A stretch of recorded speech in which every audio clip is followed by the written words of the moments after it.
Come, my son, come, my child. I already approve your releasing order. Enter to my kingdom. Pero pag sobra ka naman walang hiya na, because of lapses ng soldier ni Satanas, i-welcome ka na rin. Kaya ang ibig sabihin, huwag mong ambisyoning sobra kang mabait. Huwag mong ambisyoning sobra kang masama. Paminsan-minsan, gumawa ka din ng negative, gumawa ka ng positive kasi pag nakakagawa ka ng negative, nakakagawa ka ng positive, congratulations.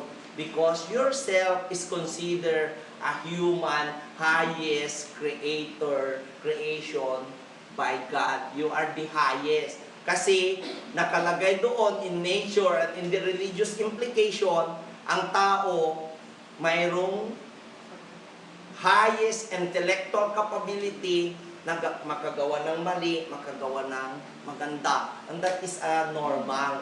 Kasi kung ipi-perfect mo yung masyado kang lahat gusto mo perfect, abnormal ka.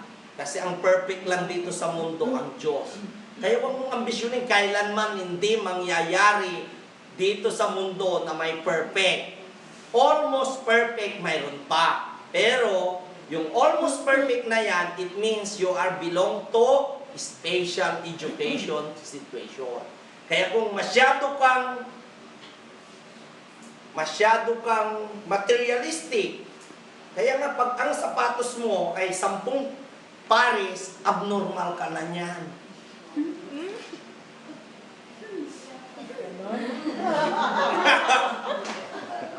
Excuse me. Kung ang sapatos mo ay lumagpas sa 1 linggo na binigay sa'yo, it means you are abnormal. So, ang ibig sabihin, ang requirement lang, Monday to Sunday. So, ang ibig sabihin, dapat maximum 7 lang ang sapatos mo. Pag lumagpas ka dyan, abnormal ka. Pag kumulang ka sa 7, abnormal ka din. Ay, unfair. Unfair. Kaya dapat, kayo, pag maglulong kayo, kumplituhin ninyo yung sapatos nyo. Ito. Pag kinahiligan mo, ay bakit ba? Pero kung kulang yan na 7, abnormal. Kasi ang ibig sabihin, ang lapses at under abnormal scenario or over spatial, sped yan. Sped. Kaya, as a professional, tingnan ninyo, do you experience to make yourself a rediscovery? Or ang gusto nyo para you discover yourself kung baka hindi nyo pa kasi nakikilala yung mga sarili ninyo. Kaya, sometimes, if you experience mamayang gabi, pasok kayo sa kwarto nyo. Pero before na pumasok kayo sa kwarto nyo, siguro din nyo bago ang papalitan nyo ng yung punda ng unan nyo, yung seat cover, yung bed sheet, palitan nyo ng kurtina, and then, pumili kayo ng pinakamaganda favorite song ninyo. Tapos, kumuha kayo ng isang picture na yung nagpapaligaya sa inyo. Halimbawa, yung asawa nyo. Pero kung nag-wish kayo sa asawa nyo, do not drink it. Yung nagpapasaya sa inyo. May upuan dito. Yung nagpapasaya sa inyo, doon nyo madidiscover ang sarili nyo. Tingnan ninyo kahit anong picture na nagpapasaya sa inyo. Halimbawa, kung yung principal nyo nagpapasaya sa iyo, yung picture ng principal mo. O kung yung nagpapasaya sa iyo, yung lipstick mo. Yung lipstick mo ang i-focus mo. And then, i-play mo yung favorite song mo. And then, close your eyes na kumwari nasa langit ka na. Doon, you experience that, mark my word, mayroon kang maririnig na a whispering message na mayroon yan ay yung konsensya mo. Maririnig mo. Sige, subukan yung pustahan tayo. Maririnig mo kung ano ang message para sa'yo. Okay? Ganon yun. Kaya, kayo, bakit nagkakaroon ng problema ang isang tao? Kasi yung iniisip niya, palagi yung future palagi, yung kinabukasan. You always remember, as a professional, don't think the future. Kasi, how did you know that tomorrow you is still alive? You're so worried for tomorrow. Don't so worried for tomorrow. The best day for you is today. Today. Kaya ngayon, kung ano man ang gusto mo ngayon, masaya ka, do it. Kung ano yung gusto mong gawin ngayon, you shout for joy, you execute whatever you want, provided that you are happy and you do it voluntarily. Pag pinilit ka, huwag. Pag nag-volunteer ka, huwag mo nang tigilan. Ganun lang naman yun eh. Kasimple. Kaya, bakit masyadong namromoblema ang mga tao? Kasi iniisip nila, bukas. Bakit? Sino ba sa inyo ang may kasiguruhan na buhay pa bukas? Kaya relax. Kasi today is the best day for us.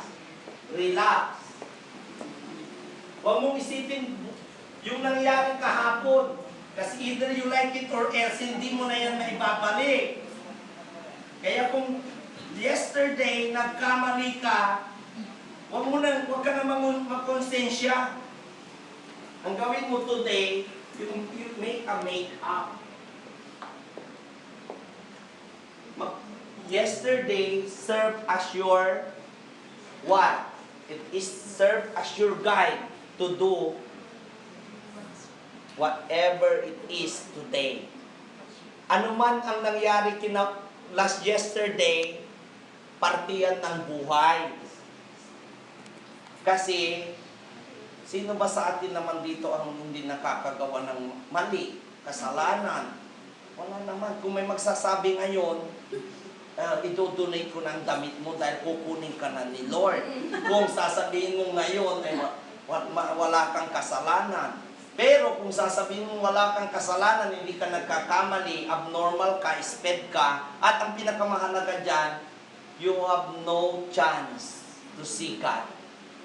Dahil hindi mo, in first place, hindi mo dineclare na you are imperfect, you are commit mistakes. Paano mo makikita si Lord? Dahil si Lord, nagpakita dito, not for the just, not for the wise men. Nandito pa yung para doon sa mga nagkasala. Kaya magkasala lang kayo, it's okay. Provided that mabait kayo ngayon, bukas walang hiya kayo, bukas mabait, walang hiya. Mahirap yung mabait kayo diretsyo, mahirap din yung walang hiya kayong diretsyo. Kaya, you just examine yourself. Okay? Ganon dito sa graduate school. Dito, lahat ng mga subject ninyo, it is a part of the curriculum. But the most important is the subject. How can you apply that to your daily lives as a professional? Hindi naman na kayo college student na pag-aaralan pa natin ng what is the meaning of comparative, what is the meaning of psychology, bakit illiterate ba kayo? I-discuss pa yung meaning? No. The most important is how can you apply the subject to your work. Okay? Ito yung format. That is the format research work or paper. Number 1, halimbawa, what is your subject, for example, is, halimbawa, ang subject ninyo ay trends in the Philippine reforms. Ang gusto nyong topic sa trends of the Philippine reforms, that is your main topic. Title, your subtopic, pili kayo. The trends of the Philippine reforms. Halimbawa, ang napili mong pamagat, may professional implication to revitalize the PIDAP. PDAP is very good program. Ang kailangan lang, mali yung process. Mali yung action nilang inalis yung PDAP because that is Priority Development Assistance Fund. Walang anumang kasalanan ng PDAP, program yan. Oh, yung mga tangiing nagrarally, alisin ng PDAP, alisin ng Port Bar, mga tangiing. Halatang binayaran. Bakit mo aalisin ng PDAP? Ano ang kanyang kasalanan yung program? Yung nag-i-implement ng program, ang mali. Kaya dapat, ang magiging sigaw ng masa, hindi aalisin yung PDAP, alisin sa pangangalaga ng sa congressman at senator. That is the right implication. Oh. Papasok doon, siyempre. Your presentation description. Bakit kasi ang PDAP, hindi naman kailangan ng senator at congressman yan eh. Because they are not the implementer. They are the legislators. O bakit nila Kaya nga, gobyerno din ang kasalanan, bakit na demonyo sila? Bakit kasi binigyan sila ng pera? O sino ba sa atin ang ayaw ng pera? At tangi ka kung ayaw mo. Sa ayaw at gusto mo, ang pera pangalawa sa Diyos. Magpakatotoo ka. Dahil kung, hindi ko kailangan ng pera, hindi ka makakapunta dito kung wala kang pera. Bakit? Mapapaayos mo yung mukha mo kung wala kang pera? So, either you like it or else, importante ang pera. Kaya yun, ang subtopic mo, revitalization of the process of the PDAP. For example, because of the trends. You know, you want reform. Okay, the global, the national, and the local. I-discuss mo. Okay, kung ano yung implication ng subtopic. Make it simple. Hindi yung kung ang dami-dami yung sinasabi. The most important is, brief, but it is substantial. Hindi kailangan ng ang dami-daming pages. The most important is direct to the point. Hindi na uso yung, hindi na uso yung, bibilangin ko ang mga bituin para sa iyo. Susungkitin ko ang buwan. Masagot mo lang ako, hindi na uso yan. Ang uso ngayon, mahal mo ako o hindi? Andi. Kung wag mo, mayroon namang iba. Ayaw mo, wag. Oh. So, ang ibig sabihin, hindi na uso yung ang dami-daming, kasi sa dami-daming dadaanan, yun yung nagkakaroon ng mga mali. Sa dami-daming pagdadaanan. Okay? Yun, example. And then sa objective mo, may general. For example, because your topic is PDAP, ang iyong general objective to make an standard implementation stage of the PDAP. That is your general. And your specific, number one, at the end of the topic, the PDAP should deliver to different agencies. Para, halimbawa, i-deliver na sa mga implementing agencies. That is your specific goals or your objectives. Next, presentation of the topic. Siyempre, theories. Ano ba ang gagamitin ng mga theory, concept, and legal basis sa PDAP? Your topic. Diyan, i-present mo, ABC. That is your presentation of the topic. Next, development of the topic. Number one, statement of the topic. Ano-ano yung mga nasasakupan ba ng PDAP? Ano ba yan? Priority Development Assistance Fund for Education, Social Services, kung ano-anong kababalaghan dyan. That is the statement of the topic. Next, paradigm of the topic. Paano ba nabuo yung PDAP na yan? Ano ba ang kanyang mga the body and soul? That is the paradigm of the topic. And then, the significance of the topic. Yung bang PDAP ay nakakatulong or hindi? Number one, sa madlang people. Number two, sa mga politician. Number three, sa the nation itself. That is the significance of the topic. Next, generalization of the topic number 1, your professional views. Para sa'yo, as a professional, dapat bang alisin ang PIDAP? Hindi dapat alisin. Ang alisin, yung nangangalaga sa PIDAP. Ano bang kasalanan ng PIDAP? System yan. Alisin sa pangangalaga ng senator at sa mga congressmen para idirekta sa DSW, DepEd, lahat na. Idirekta sa DPWH, DPWH dito, pira, wala, hirap. Oy, wala.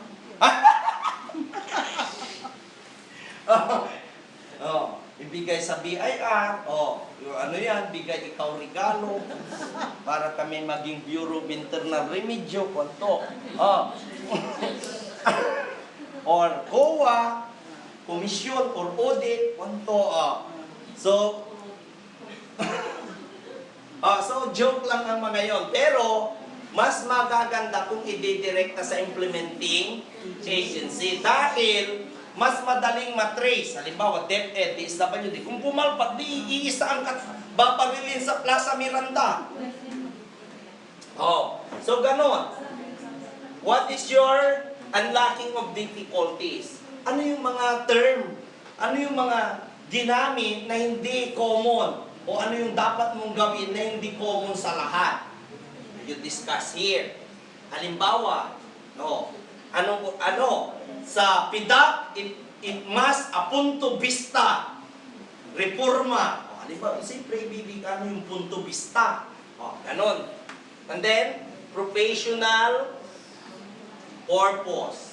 What is your professional purpose? Why you need to present the topic? Ano ba ang purpose mo as a professional? To give an informative sharing, you want a professional sharing to others as additional information. Mga ganon. Next, your professional findings, conclusion, recommendation, or suggestion. Halimbawa, your topic is about PIDAP, ano yung ultimate findings mo? Ano ba ang iyong conclusion doon at yung suggestion or recommendation mo? Okay.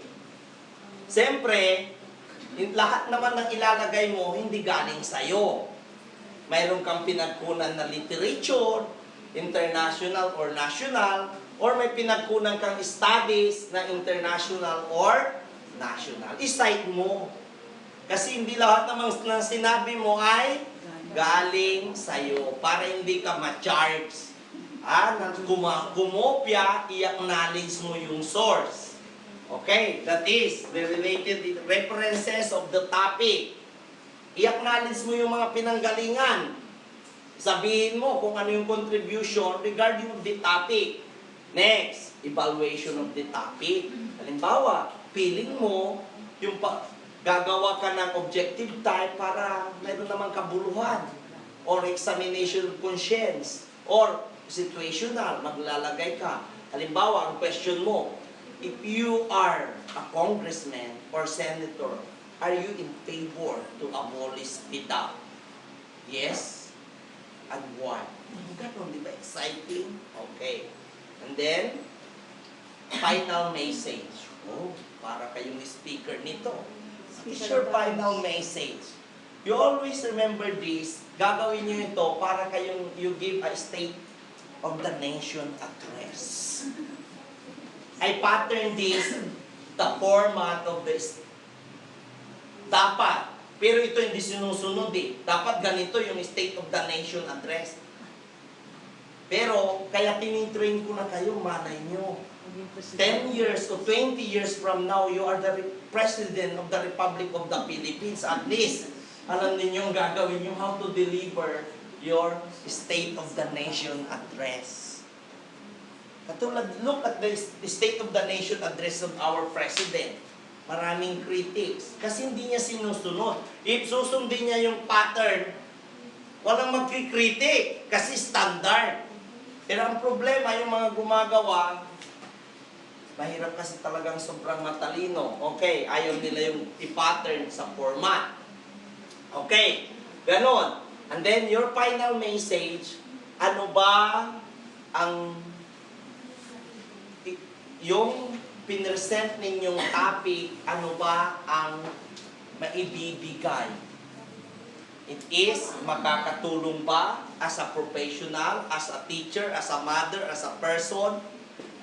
And then, siyempre, pagkatapos yung nag-present, i-present nyo yung sarili nyo, your curriculum, detail of the researcher or the presenter.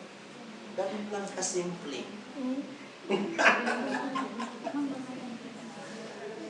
Ganun lang kasimple yung gagawin. Number 10 na. Okay, please follow this format and you can make a packaging style based on your design.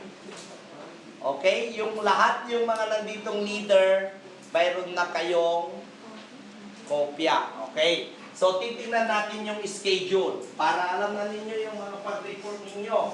Dapat lecture and pag. Okay? Paki-check nga sa calendar natin.